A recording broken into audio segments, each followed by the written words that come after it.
Hello, everyone, and welcome back to National Park After Dark. We have a very special Trail Tale editions today. Yes, we do. We've put this together for a special occasion because Danielle has a really fun announcement. And I say fun, but it's a really special announcement, I should say. Yeah, it's bittersweet, but more sweet because I've been working on something for a few months now. It's been in my brain for a while. But as far as like getting going on it, it's been a few months in the making, but I have put together a retreat, and it is not going to be like the typical trip that Cassie and I put on where you book through Trova Trip, and it's not anything like that. I've done this completely on my own. There is no bigger company. It's not a National Park After Dark per se type of thing, although it's deeply rooted in our community. But essentially, I put together a grief retreat, and it is going to be open for booking now, I guess, when you listen to this. And it is going to be taking place at the end of August, August 26th through the 29th. And it's going to be in Colorado. It's down about, I don't want to say the town because people are going to be like, where is that? It's going to be like about an hour north of the Great Sand Dunes National Park in a little town outside of Salida. And I've worked really, really hard to put it together. There's a website that, of course, I'll put in the show notes. And you can please go check it out if it's something that you're interested in. But it's going to be for a small group, less than 20 of us. And we're going to get together, hang out in nature, and get to do a lot of community work through grief. And it's open to anyone who has lost anyone in their lives. I don't care if it's a, significant other like me, or a parent, a friend, a sibling, any of the above. Anyone is welcome as long as you feel ready for it. You're 18 and over, and it's been at least 6 months since the passing of your loved one, just to give your heart some time before you jump into something like this. Yeah, and you put together a really beautiful website that explains all the activities that you have planned. And you've also, which I personally think is really amazing, you have made connections with a couple of very inspiring women that will be there to help everyone through this retreat because you said it's bittersweet. It's going to be difficult, and it's going to have some really special and fun moments in it too. And it's held and led by some very inspiring women, including you yourself. So I think it's amazing that you're putting this together. And I think it's very exciting for the people who have been listening and reaching out and have really felt connected to you personally because of the way that you've been so open about your journey to bring this into a real event for other people to share in their grief as well, I think is very special. Thank you. Yeah, I'm obviously going to be there, and I'm going to be a part of it and participating and right there alongside of everybody, but I am in no way, shape, or form qualified to to lead something like this. Of course, I can be there for support and be a participant and all of that. But as far as how I've kind of sculpted the retreat, I wanted to take elements from my own grief journeys and what has really helped me in healing and getting through each day, and different elements of what those things are. And when I really thought about it, it came down to, speaking with somebody in the professional realm, some sort of therapy, being in community with others who get it, who have lost a significant loved one, person in their life, time in nature, spending time in nature, spending time with animals, and the spiritual realm, talking to mediums. So I'm not going to get super into it, because if this is something that you are not interested in, then I'm not going to, take the whole episode explaining it for 45 minutes. The website goes over everything in detail, great detail, but essentially there's going to be time for all of those different things. And I really wanted to just create time, 3-4 days where people can just walk away from life when their worlds are just kind of falling apart, and to be with other people who just get it. And that's why I did this. And I really hope that anyone who is interested hears this and goes to the website and just kind of checks it out, and we can go from there. But again, it's my first time doing this. I did it all on my own. I'm just a baby. Just a baby. I'm just a baby.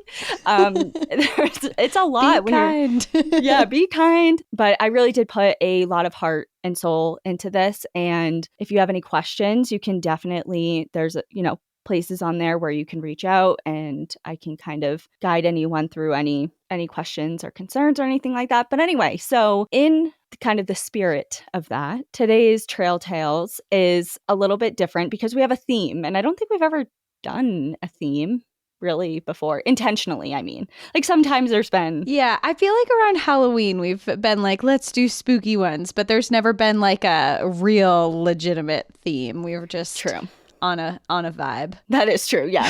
So, but today we went all out for a theme, and today is going to be all about signs, synchronicities, and trail tales from people who have written in just wanting to share their stories of love, loss, signs, grief, things like that. So any signs and coincidences. Cry. Yeah. Mm-hmm. Everyone grab the tissues because we're in for a ride today.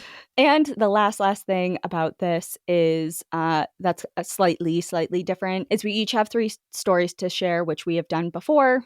That's status quo. But instead of the 2 mini bonus stories that we usually do just like for Patreon and Apple subscribers, we are not doing 2 bonus episodes just for them. We're doing 1 bonus story for everyone. So there's that. Great. And that's it. Okay. I feel like I've talked for so long and I'm so nervous to talk about that. This is exciting. And you've done, your website is very impressive. Everything you've put together is amazing. And I think that everyone's going to respond to it really well. Thank you. And I mean, no one can see us right now, but I think it's a sign in and of itself that we get onto me and Cassie haven't really talked in like 3 days. Which is unusual, like very brief passing. Yeah. And so, she pops on the screen, haven't seen her in days. And for the first time ever, we're matching. We're wearing the same outfit. And you have braids in your hair right now. And I almost put a braid in my hair. I was so close. Weird. And I never wear my hair in braids. Really a missed opportunity, but I'm very excited we're wearing the same sweatshirt. I'm going to take a picture of it actually on my phone just to hold on to this moment forever. You know that we have this recording just like but it's not on my phone right now. Oh, okay. Yeah. I feel like I'm like the mom that's like, hold on, sweetie, let me take a photo. And it's like a blurry image that that no one is ever going to look at. Yeah. Okay. Do you want to go first, or would you like me to go first? Up to you. What would you like? Well, I'm reading the bonus story, so how does that go? What's the math on that? Oh, fuck. We should have figured this out. So if you go, then I go. So there's you go, 6. Then I go. And you go, then I go. I should go first. Yeah. Yes. That's okay, correct. Great. Sorry that everyone just had to hear us figure that out. Hear us do math out loud. Yep.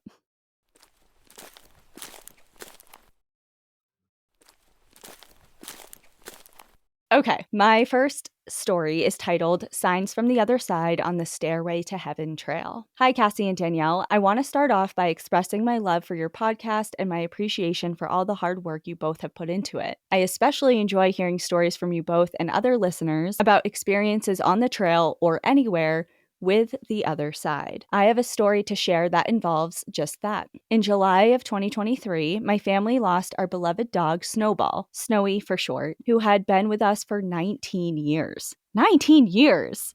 Wow. Oh my God. I don't think I've ever, Oso was pretty old. Was Oso 19? I don't know, but Oso was very old. That's like getting ready to celebrate your 21st.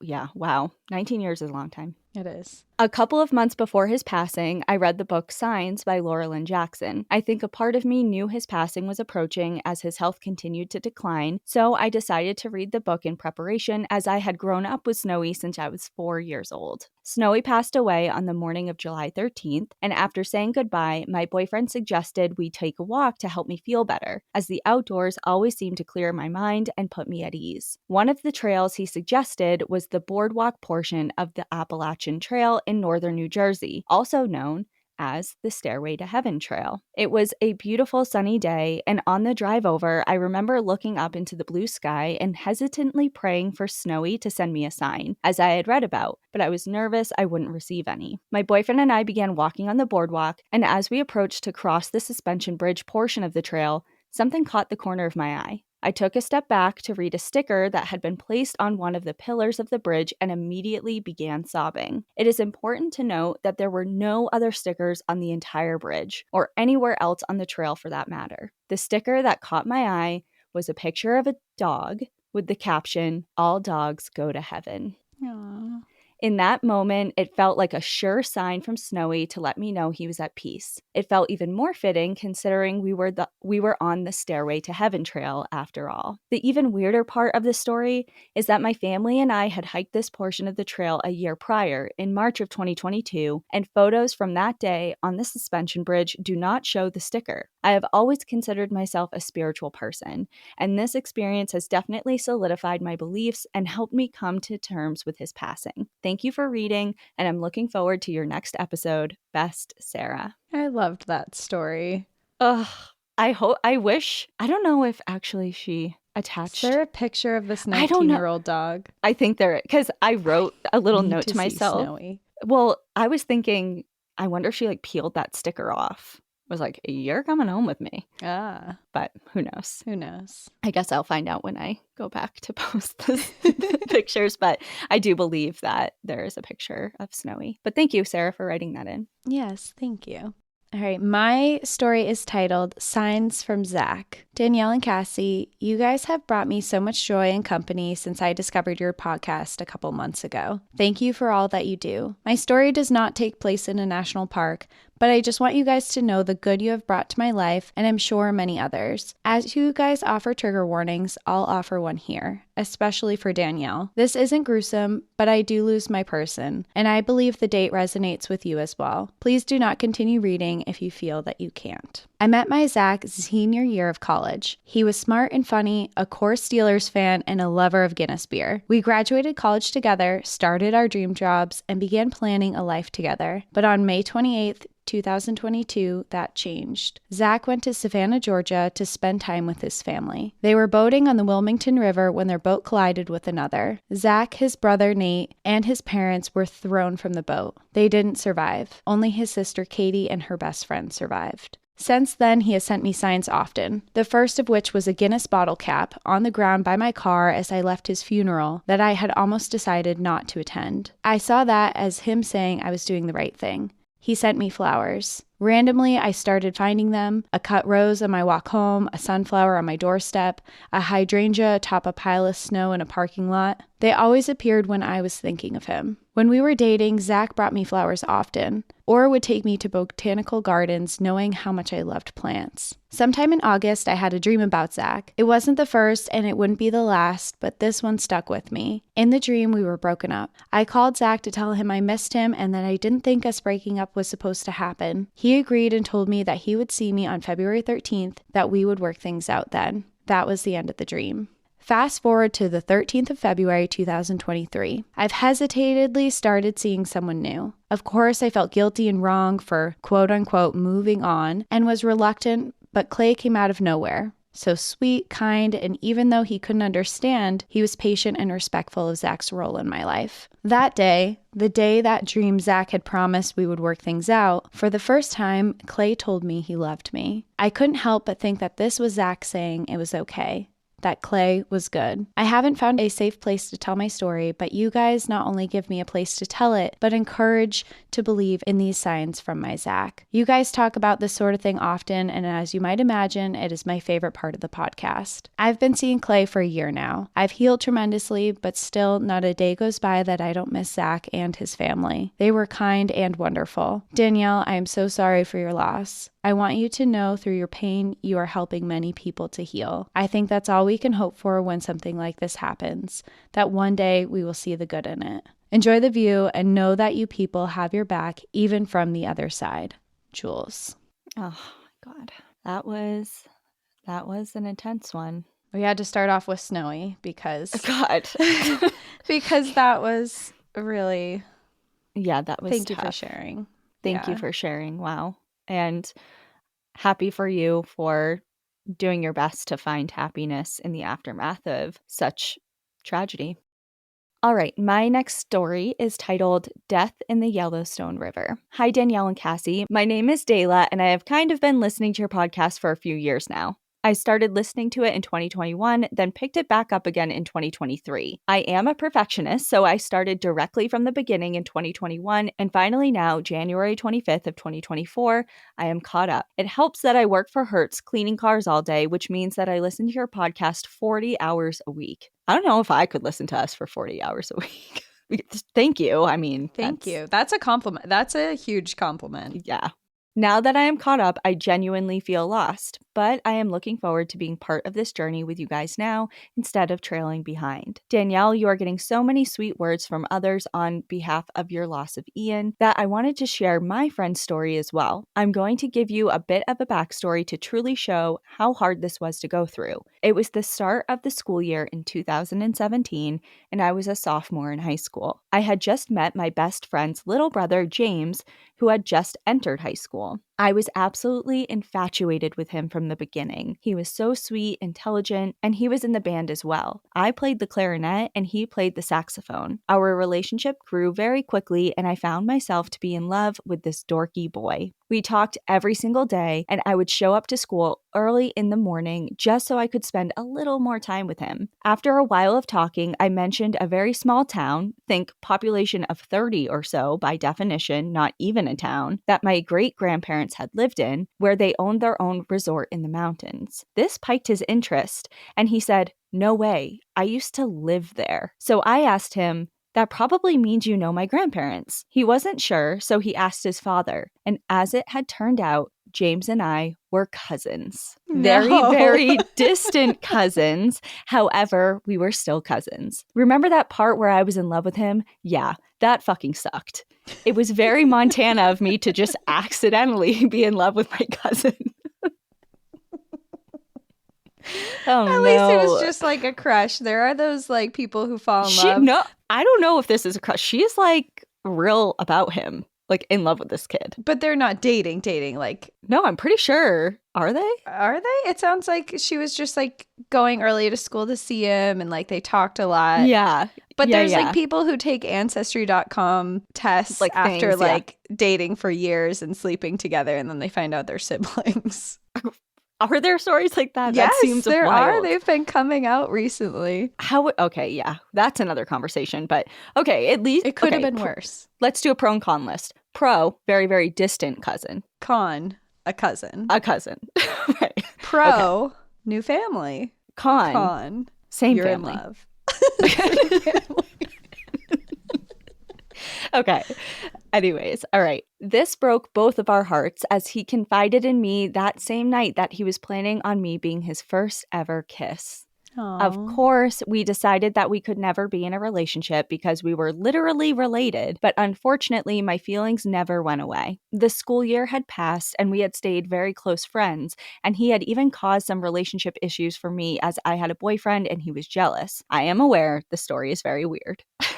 On his last day of school for that year, I took him to McDonald's and he was messing with my car, all windows down and the AC cranked up all the way because he liked the smell. He then proceeded to accidentally pour his entire slushie out of the window, which was the only thing we went to McDonald's for. Fast forward a few weeks and he is upset with me because I never moved on. We didn't talk for several months, and I was so upset that I almost deleted every single photo with him in it. Then, in about mid-July, he apologized for how he treated me and that he missed me and wished we had hung out more. This was after my rollover car accident where I had almost died. My friend was driving, not me.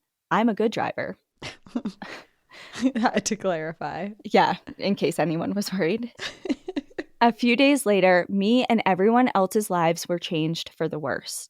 His family went on a boating trip on the Yellowstone River and everything was going according to plan. They had a blast, the river ride went smooth, and they were actually just about to get out of the water when their boat capsized. His mother died on the scene trying to save their dog, and James was taken away with the current of the river. His sister, best friend, and father all made it to safety back on shore. Since they were just getting out of the water, They had all taken off their life jackets, which meant James was floating down a huge river with nothing to help him survive. Immediately, search and rescue was looking for anything of James's. They found his wallet, his glasses, and I believe his shoes. My friend at the time was part of the search and rescue, and I remember hearing that they were trying their best to lead my friend away from any clues where James would be. I'm so glad my friend never actually found James himself, but got to at least help in the effort. For 24 days, they never actually found James. That was the only thing that we wanted, for James to be found. We held a prayer vigil for him within the week he went missing. That was the hardest I've ever cried, as well as a bunch of our other high schoolers who just wanted their friend to be okay.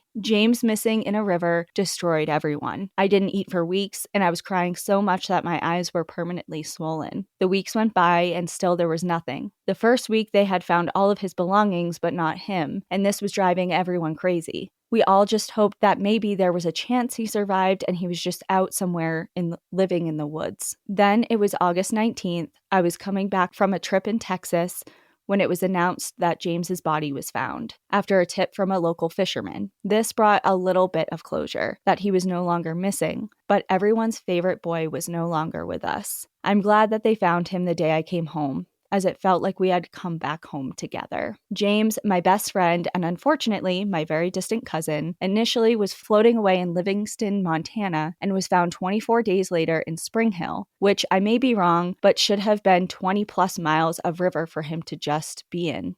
Nothing to help him. James died July 27th, 2018, and I had just turned 15 the month prior. The last time I ever saw him was his last day ever of high school, finishing his freshman year. If I hadn't gotten into a car accident, funny enough, on the way to band camp, I would have been able to see James one more time before his passing. To be frank, I will never forgive my friend who almost killed me in a car accident. I may have spinal damage, but she unknowingly took the very last time I would see James alive away from me. One detail that just strikes me differently is that on the way to the river, James's friend told me that his dad had made a joke. "Oh, our family doesn't float. We sink." Yeah, quite the joke to accidentally make. It's been over 5 years now since my best friend passed away, but he has never forgotten. Every year we celebrate his birthday. He would have been turning 21 this year. Every year on July 27th, I head to the Yellowstone River and I throw in flowers at the landing where everyone's lives changed forever. James' death is still very sore. I loved/love that boy, I think more than I've loved anyone else. I'm just so grateful that I got to know him at all, and it's so powerful knowing that his death likely impacted thousands of people. He really was a special kid. Danielle, I know a close friend isn't quite the same as losing your significant other, but I do know how it feels to lose someone tragically. I hope you know that Ian loved you so much, and he's looking down on you now, as is James for me. Maybe they're hiking somewhere together right now. I'm deeply sorry for your loss, and I know that grief doesn't get smaller, but rather the capacity for grief gets bigger. You both, Danielle and Cassie, are so loved by everyone, all your listeners, and of course, your significant others. I love y'all's podcast. It's the only one I'll listen to. I recommend it to everyone, even people I don't even like that much. You guys are doing amazing, and I love your storytelling. Keep slaying, ladies. Thank you for being a source of comfort and learning for me, Dayla. Thank you for sharing that story. That's horrible, and I'm so sorry. So young. But Thank you for sharing that story, because that's a really hard one to share, including the details you added in to make it a little funny. Yeah, you didn't have to do that, but it's greatly appreciated because I know it could have been omitted, but I think it added levity that we all needed. And, you didn't know. You didn't know. You didn't know. How would you know? How would you know? But good thing you asked. Good thing you talked about that little town, but it would have come out eventually. Yeah. But yeah, wow.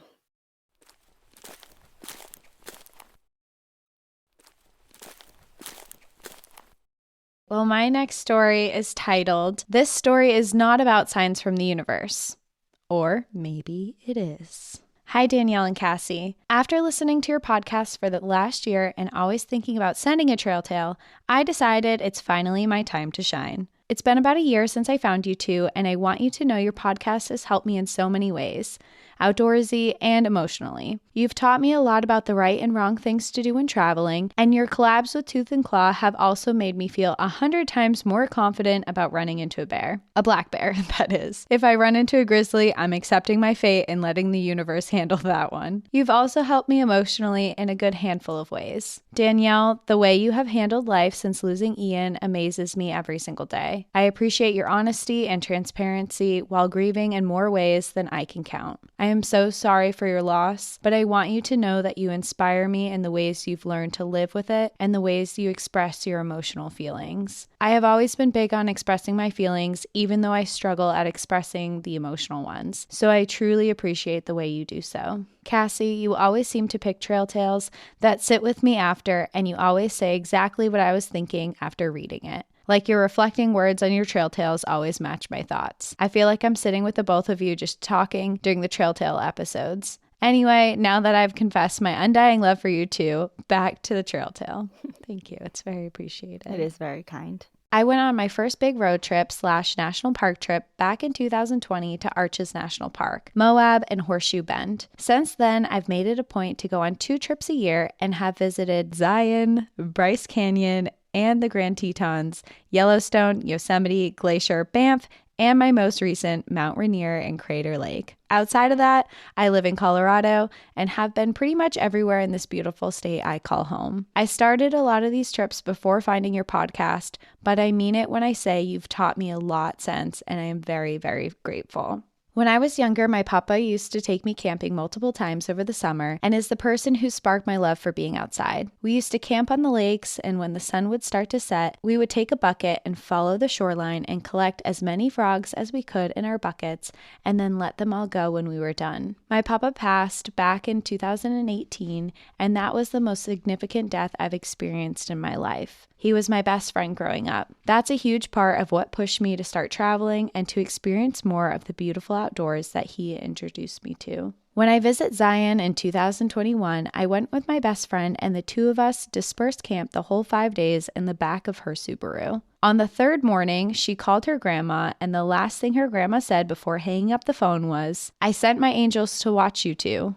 Her saying that sat with me all day. Later that day, after setting up camp, we were sitting around the fire drinking our nightly sleepy time tea when a little frog hopped up next to us and then under our chairs. It spent the next hour in the same spot until we went to sleep, and then it hopped back down to the river by us. I was absolutely convinced it was my papa. It was the exact kind of frog we would pick up at the lakes growing up. I talked about it all day the next day. Since that trip, I've seen some type of frog on almost every trip I've been on. I even saw one when I went to Tulum. I 100% believe it's my papa keeping me safe on my trips I go on. Last year, I went on 2 trips and didn't see a frog on either of them. I was starting to get discouraged by it, but I also believe that when I'm looking for something or overthinking it, it won't happen for me. I believe that in all aspects of life, which I know is a different view on life than most people have, but I believe it fully. So I started telling myself to stop focusing on it and just let it happen. When I visit Mount Rainier in July of this year, I didn't think about a frog once on my way there or once we got there, but I did think about NPAD, and honestly, more specifically, Danielle, because of her stories in Washington with Ian. When I was on my first hike of the trip, I was looking down at the ground and thinking about my papa and him keeping us safe on this trip. It was the first time I had thought about him since leaving Colorado. A few minutes later, I went to cross the little river, and lo and behold, not 1, but 2 frogs hopped through the river in front of me. We were less than a mile away from hitting the glacier we were hiking towards, and I had no idea frogs could live near glaciers. I was at an absolute loss of words, and we continued hiking. I cried. I wasn't looking for a sign, but I had just thought about my papa keeping us safe. I saw 5 more frogs on this trip, and 2 of them were on our backpacking trip in the park, which is when I wanted to see my papa the most. I love backpacking and will always make it a point to do so in the parks I visit, but they absolutely still make me nervous. I always listen to the stories Danielle tells about signs and her own ways of asking for signs, and they always sit with me. Thinking of her and NPAD over this trip, thinking of my papa but not asking for a sign, and then seeing multiple frogs sat with me so heavily. I told my friends multiple times that this was my sign to finally write in a Trail Tales. And then I made her listen to a trail tale on our way from Washington to Oregon that had us both absolutely sobbing. LOL. I've never been big on asking the universe for signs, but I have always listened to the signs the universe sends me, and I know this one is my papa, right by my side, still experiencing the beautiful outdoors with me. He may not be with me physically, but he is always by my side spiritually, and I'm so grateful I found a way from the universe to show me that he is really right here with me. I appreciate frogs in such a different aspect now. I even got a frog tattoo on my right arm next to a signature that I had tattooed after he passed. Whether or not my trail tale makes it on the podcast, I hope you two know how much you've helped me, and probably so many others while being outdoors. Not only have you taught me the safe precautions of traveling, you've also taught me to find the people I love in more ways than just physically. I attached a photo of the frog we saw in Zion and the 2 frogs we saw in Mount Rainier. Thank you both for not only being you, but also for everything you do. Enjoy the view, but watch the universe, because it might have someone watching your back for you. McKenna. I just feel so loved right now.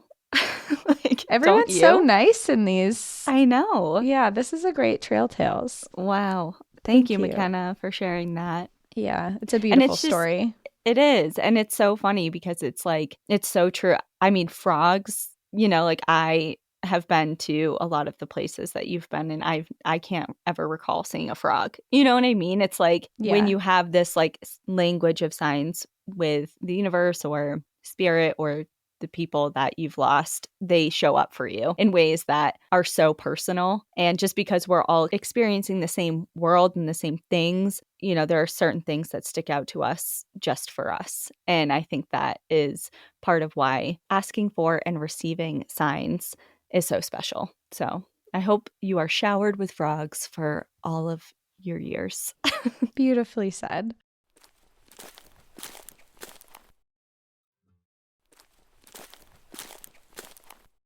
All right. My next story is titled Ministering of Angels. Hi, my name is Gabrielle. Please use my name. I might cry tears of joy. Hi, Gabrielle. Hi, Gabrielle. I'm very religious and a very spiritual person. In my church, men, or really boys, usually around the ages of 18 to 21, serve 2-year missions. My family loved having the missionaries over for dinner frequently. During my senior year of high school, there was one missionary who spent about 6 months in my area, which is a little unusual to spend that much time in one area. But we became fairly close with this missionary and his companion. He told us a story of a friend of his who had been killed in an ATV accident, or something like that. This friend of his was very popular in his community and was known for his aspirations to spread happiness. He often looked for signs to serve others and spread joy. His memory inspired acts of love and service throughout the community. They started spreading the hashtag #LiveLikeBo and made yellow bracelets for people to spread wherever they went. When Bo's friends began serving missions throughout the US and around the world, his friends decided to take these bracelets with them to give to those they served on their missions, and just like that, the movement to live like Bo was spreading throughout the world. The missionary my family knew gave each of my family members this bracelet as a reminder to spread joy like Bo did. This movement stuck with me for a long time, and I kept the bracelet when I moved out to Utah to go to school. My sophomore year of college, I joined a student leadership group, and before the year started, all 40 or so of us went to a camping retreat in the Uintas. There is nothing like being outdoors in the fresh air, away from the busy world, no cell phone service, under a clear sky to get a group to know each other on an intimate level, and my goodness, did that happen. I only knew 1 or 2 people going into that trip, so I knew it was time to put on my outgoing, fun, friendly, big girl pants on. We were sitting around the fire one night, people chatting and getting to know each other, when I glanced over and noticed one of the guys had a bright yellow bracelet on. Trying not to be too obvious, I tried to read what the bracelet said. I wasn't sure, but I thought it said, "Live like Bo." I had this overwhelming feeling come over me that I had to talk to this kid and ask him where he got that bracelet. I was really nervous because he seemed very cool, and I didn't think I was cool enough to be friends with him. But I kept having this impression, go talk to him. So I pulled those big girl pants back up and I approached him. I asked him if that was Beau's bracelet and he said yes. I asked him where he got it and he began telling me Beau's story like my missionary friend had told it. He had also been friends with Beau and had even been with him just 2 days before his accident. Now, I have always been very sensitive to those on the other side. I have had many incredible spiritual experiences with friends that have passed, family members who have passed, etc. In the Church of Jesus Christ of the Latter-day Saints, we call this gift the ministering of angels. Good souls on the other side communicate and minister to us to help us through this life because obviously, to say the least, it ain't easy. All of a sudden, as this kid was telling the story, I felt a strong presence with us. I immediately just knew it was Beau. In my, I guess you would call it, mind's eye, could see him running around and dancing between the trees, obviously trying to get my attention. He was really goofy. And he was saying things like, "Isn't my buddy over here good looking? Huh? Huh? And I'm so glad to meet you. We're going to be buddies, aren't we?" My friend was saying how frequently Beau would send him signs, oftentimes in the clouds, on hard days when he didn't know what he was doing or where he was going. Beau would send smiley faces in the clouds or a thumbs up. At this point in his story, Beau asked me to tell my new friend something. He asked me if I could tell him that he was doing a good job and that he needs to keep moving towards his goals and keep cleaning himself up. I felt super uncomfortable about this. I had just met this guy. I felt like it was so not my place. I knew nothing about this kid, but Beau kept urging. Finally, I pulled up those big girl pants again and I blurted out, incredibly awkwardly, might I add, "Can I just tell you something?" He laughed at my suddenness and the suddenness of my question and told me yes. The urgency I felt to tell him what was going on was way too strong to feel any sort of embarrassment at my abrupt statement, and I just started to explain that although it sounded absolutely crazy, what I had been experiencing during our conversation, and tears immediately started running down his face, and the same for me too. He started to explain that just days before, he was especially grappling with something he thought he needed to do, but he didn't want to pick himself up and go for it. He looked at me and told me that he knew what I was saying was absolutely true. He missed Beau so much and had been wanting to just talk with him forever. At this point, we were both practically sobbing and we hugged, although we had literally just met. Beau thanked me and asked me to remind him that he is still right there with him and he wasn't going to let him struggle through things alone. It was beautiful. This kid and I continued to have a special bond throughout our time in our program because of this experience. I'm so grateful to know that those on the other side are with me and with the people I love. I firmly believe that we don't struggle alone, that there is always someone there supporting us through it all, whether we know it or not. Thanks for letting me share my tale. I love the podcast. It's all the cool stuff I love, and I hope it touches your heart at least a little bit. All my love, Gabrielle. Wow. When you said that you've always been sensitive to the other side, I was not expecting a full-blown experience with Beau and where that story went. Yeah, I know. That's more than being sensitive. That's being in tune with the other side. Yeah, and just like the divine meeting of, like of all the people, and for you to have that experience before to even know what that bracelet was, you know what I mean? Like all those years before, and then to now be around a campfire with someone who happens to be wearing that bracelet, and for you to know, it's just, there's so many pieces that need to fall into place for something like that to happen, but it seems like it was orchestrated just the way it needed to be, and that you got a really important message to somebody who needed it. So right on. I loved it. No coincidences.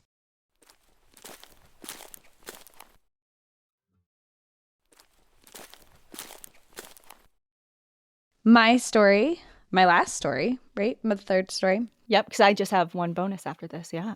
Is titled Snuggling a Duck.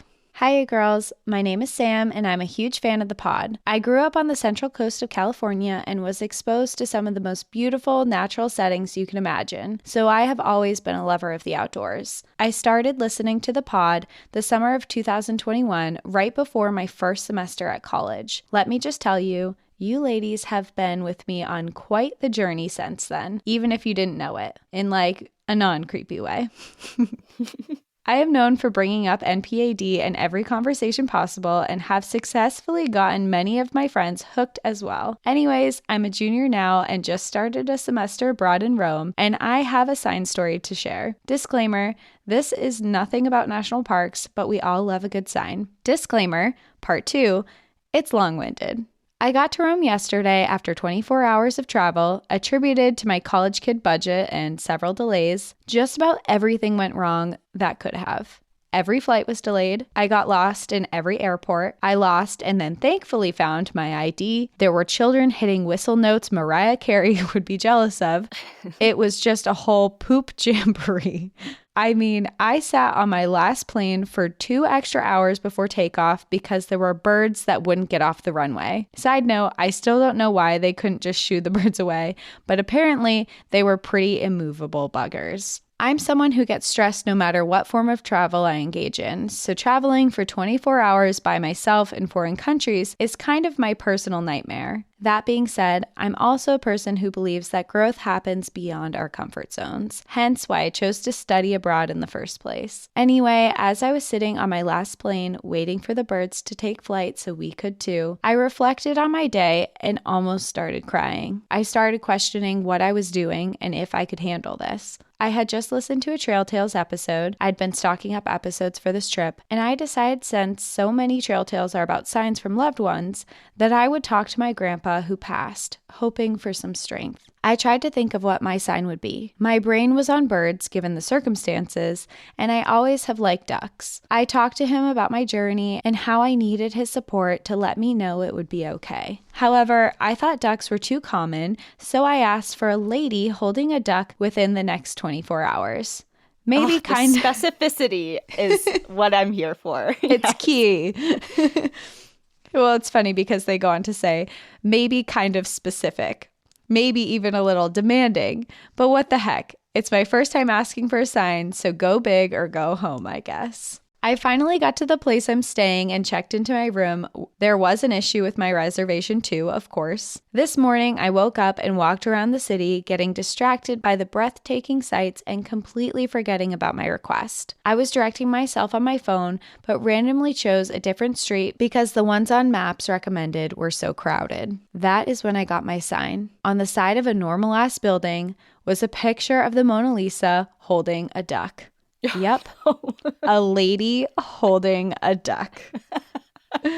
I felt a wave of calm excitement wash over me. How can one be calm and excited, you may ask? I don't know, but I did it. I knew in that moment that everything is going to be fine. I know that he is proud of me. We were close and he loved to travel and always encouraged me to seek adventure. I mean, heck, he even took the time to give me a lady holding a duck. Thank y'all for everything. You've reignited a passion for knowledge seeking that I sometimes struggle to find in the college system. A special thank you to Danielle for being transparent about your journey losing and grieving Ian. It has helped me to cope with some of the loss in my life, and I know the same is true for so many others. I'm convinced we were cut from the same cloth at some point, and that we have been friends in another life. Enjoy the view, and don't be afraid to ask for signs when you need them. All the love, Sam. P.S. Attached is a photo that I stopped to take, which caused a group of tourists to pause and take interest in the Mona Lisa versus Duck Snuggle Fest for no particular reason.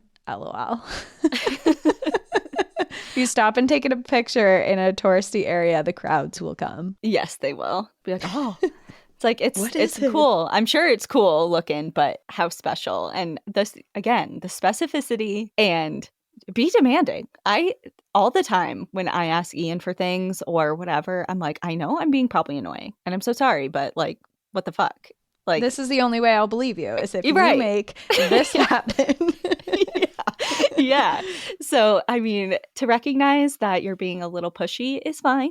But I think that like having the time frame and the timeline, I mean, I did something, I don't know if I said this before because it happened in December. So I feel like, I don't know, I definitely told you at some point. I don't know if I said it on the podcast, but basically same type of deal. It was like I wanted an answer for something. It wasn't even particularly to Ian. It was just like more like, you know, my people and universe and guidance type of thing. Mm-hmm.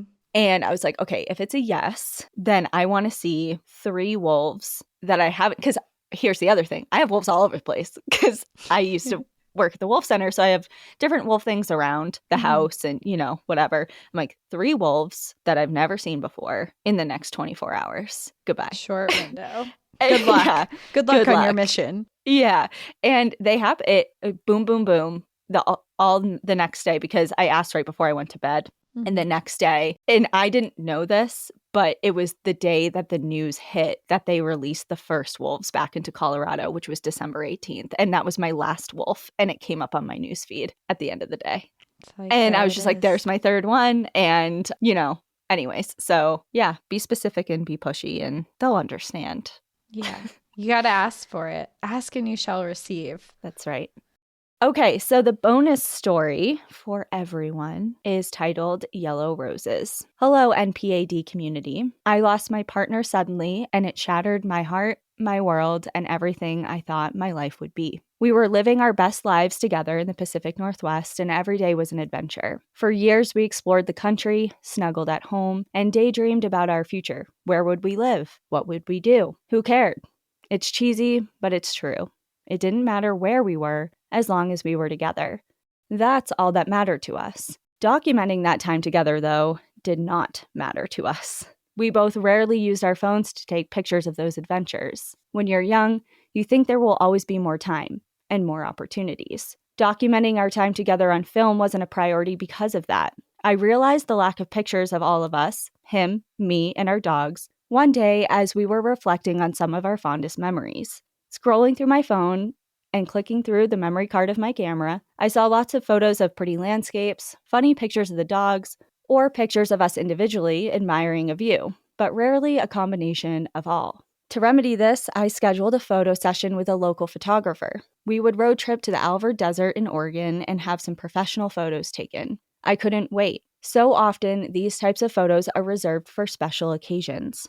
A baby announcement, a family reunion, or a wedding engagement. But the special occasion I wanted hanging on my wall were none of those things. I wanted a visual representation of my special occasion, which luckily for me was just a snap of everyday life. We had to reschedule the session due to work conflicts at the very last minute, and I was bummed. But again, we had time. I was wrong. Less than 2 weeks later, my partner had died. The photographer was sympathetic and kindly offered to refund our session. I took time to think about it, but ultimately decided to keep the appointment, although I switched up the location. 2 months after his death, I was on my way to meet with her, and I was a wreck. I had draped myself in his clothing, his favorite jean jacket, and wore the hat that he so proudly bought just months prior. I printed out a photo of him, beaming from ear to ear on one of our visits to Cannon Beach, and placed it in a frame we bought at an antique store, which was now sitting next to me in my passenger seat. I was crying hysterically the entire drive, only mildly concerned that the photographer would be slightly horrified at my appearance. I was speaking to him in my mind and out loud, asking for something, anything, to show that he was still with me. To be fair, I had asked him for very specific things almost every day, starting pretty much immediately after his death, and he showed up for me every time. But for some reason, I was so afraid that this would be the day that he didn't. And to my surprise, I couldn't think of a single thing to ask him for. The location was moved to a pretty remote location in Washington, and I couldn't think of one thing to ask him for as a sign that would appear for me that day. I was so upset and just finally blurted out, "Okay, babe, I just need something, anything, that I will immediately recognize as you. I don't know what that will be, but I need you today, and I want you to know that you're still with me." I pulled into one of the parking lots at Mount St. Helens National Monument and gathered the dogs and his photo. The parking lot was empty, aside from the photographer and one other car. After greeting her, I followed her down a path to the lakeshore. Chatting and moving along, I was suddenly stopped in my tracks. And before I go on, there is one important background piece of information that you must know. I know different colored flowers are supposed to mean different things, from white to pink, red to blue, but none are as special to me as yellow. If you ask Google, yellow is the color of friendship in the world of roses, but not in mine. In 2015, 5 years after my father died, my mom shared a very special story I had never heard before. One that she kept close to her chest, reserving only for her and her memories and her heart until that moment. I won't share the details, but let's just say yellow roses instantly became hugely significant to me and reminded me of my dad and his love. I shared the story with my partner many years later, very early on into our relationship, and ever the attentive, loving person, he took immediate note.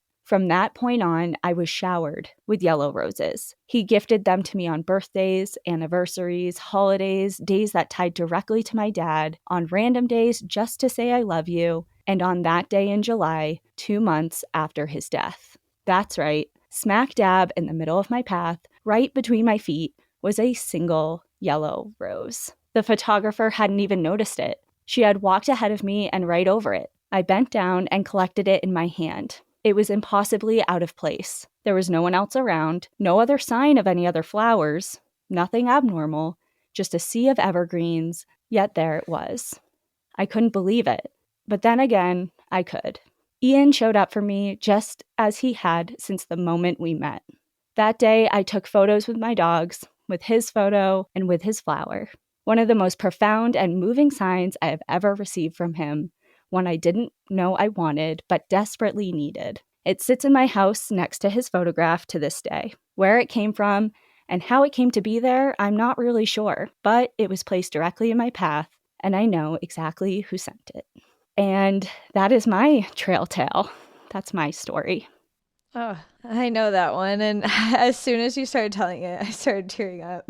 Yeah, so that's I've wanted to share that one for a little while, and it's one that like my close friends, my family know. And like I said, I've been very pushy and demanding for, pretty much immediately right after his death, and especially after reading Signs by Laura Lynn Jackson. That was kind of the catalyst that somebody mentioned in their trail tale today. And just as a side note, and this isn't like, I don't want to be like, I know about that book, but so many people recommend it to me. And I just want to say, like, I've read it. I know about it. I've read it. Yeah. And I actually read her other book too. If anyone's interested, it's called The Light Between Us. And I also want to give away for a private reading with her in August of 2022. And that's a story for another time. But yeah, the first thing she said to me is, your fiance arranged this for you. And this lady has, like, she doesn't even have a wait list anymore because she's so in demand. And it was just amazing. It was impossible to get this reading, and you got it. And she, like, when she posted it, like, the winner, like, on her Instagram, she was like, she had a bunch of slides. She's like, after however many, hundreds of thousands of applicants or entries from, I think she said 70 countries. Wow. Over the last, yeah. Oh, because it ran for like a month. And yeah. And then like the last slide had my name tagged in it. And I was like, just like relook at it like a few times. I was just like staring at it. I'm like, what? And yeah, lo and behold, yep, her assistant got a hold of me and scheduled the phone call with her, and it was absolutely amazing.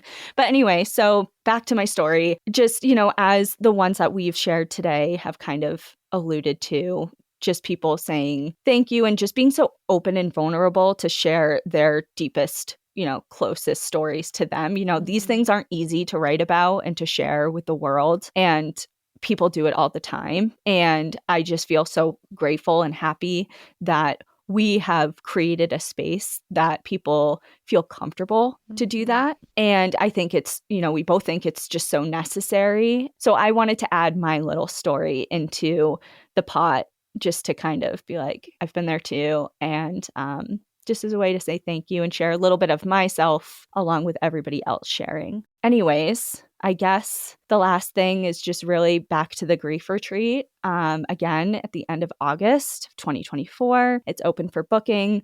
I think there's only 15 spots. So if you're interested, please sign up. The website will be in the episode description. I'll put it in my Instagram bio, just so it's there as well. But it's the-giving-ground.com, thegivingground.com. Great. Yeah. Well, and we'll have it in the show notes. We can add it to the National Park Instagram bio too for people. Oh, yeah. So it's so we'll have it everywhere. Okay, we'll have it everywhere. Okay, yeah. Great. Yeah, so thank you everyone for sharing your hearts as always. I really enjoyed this episode, even though it was pretty deep. Definitely a deep one, but like you said, we really appreciate that people feel so comfortable to write in these stories. They feel comfortable having us read these really intimate moments in your lives, and it means a lot to us. And for you to come on and share such an intimate and important story for you, I think speaking from everyone who listens, we really appreciate it as well, because I know that a lot of people feel very connected to it. And that story with Ian, I mean, we always love hearing stories about Ian and how much he's just the best. I mean, that he's a the yellow best. rose. You've got to be kidding me. I was just like, I was like, beat that romance. Like, you could never. Bitches could never. Anyways, all right. Well, thank you everyone for listening. We will see you next week. In the meantime, enjoy the view. But watch your back. Bye, everyone. Bye.